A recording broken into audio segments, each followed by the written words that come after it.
So sensory processing differences is how we take in and make sense of the world around us and interactions, and it significantly influences how we're able to do activities of daily living, such as brushing our teeth, eating a meal, going to school, and interacting with the people around us. A simple thing such as coming in for a dentist appointment or coming in to have bloods taken can be a huge event for a child and a family with sensory processing differences that other families may take for granted or don't think it's as much of a challenge. It only takes one negative experience in hospital for a child not to want to come again, but if we can get it right the first time, then that can impact very positively on their long-term health outcomes. What we were originally doing was assessing these children and writing reports, but on the basis of the feedback from families, they were basically saying that they needed more information. Children don't just sleep at home, they don't just spend time with their families. It's also about schools, grandparents, and also when the children maybe visit their doctors or possibly when they come into hospital. So I guess we wanted everyone to have an understanding as to each individual child holistically and bespoke, but also what is sensory processing differences. So we were looking at developing training packages for all of those stakeholders.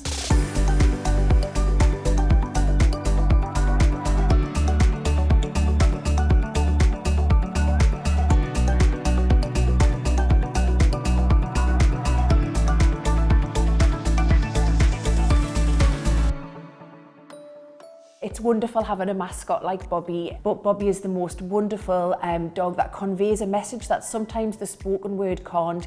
And we have lots of advice sheets called Bobby's Top Tips, and we're in the process of creating videos where Bobby will demonstrate some of the recommendations that we are making to children in such a way that it's more engaging, and children don't realise that actually they're engaging in therapy or maybe following strategies that rather than occupational therapists talk about, or even their parents, they see Bobby and they find that far more engaging and they're just willing to try. We have a website now that's under development. It's continually growing, which we're hoping is going to be a really good resource for not just families, but for some of our community colleagues as well. So the local education authority, perhaps some of our other healthcare professional colleagues. And on there, there'll be short bits of information that are accessible for all to give some ideas about how to help a child with sensory processing difference access different activities.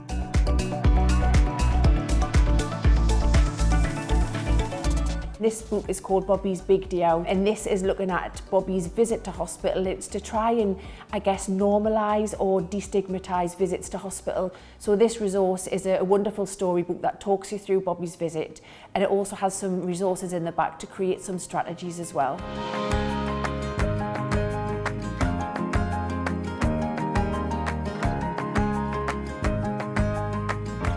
It's been fantastic to be able to work for a trust that really fosters innovation and staff's initiatives, to be able to see an area of need for change and to be able to accommodate that and to be able to support us in whatever way we can. Obviously the charity's been massively helpful in enabling this to happen. It makes a big difference to morale and the way that we approach our work if we know that we're supported by the people that are employers and are there to support us. And I just hope that it continues and that we get more opportunities as we go forth through our career and as a team.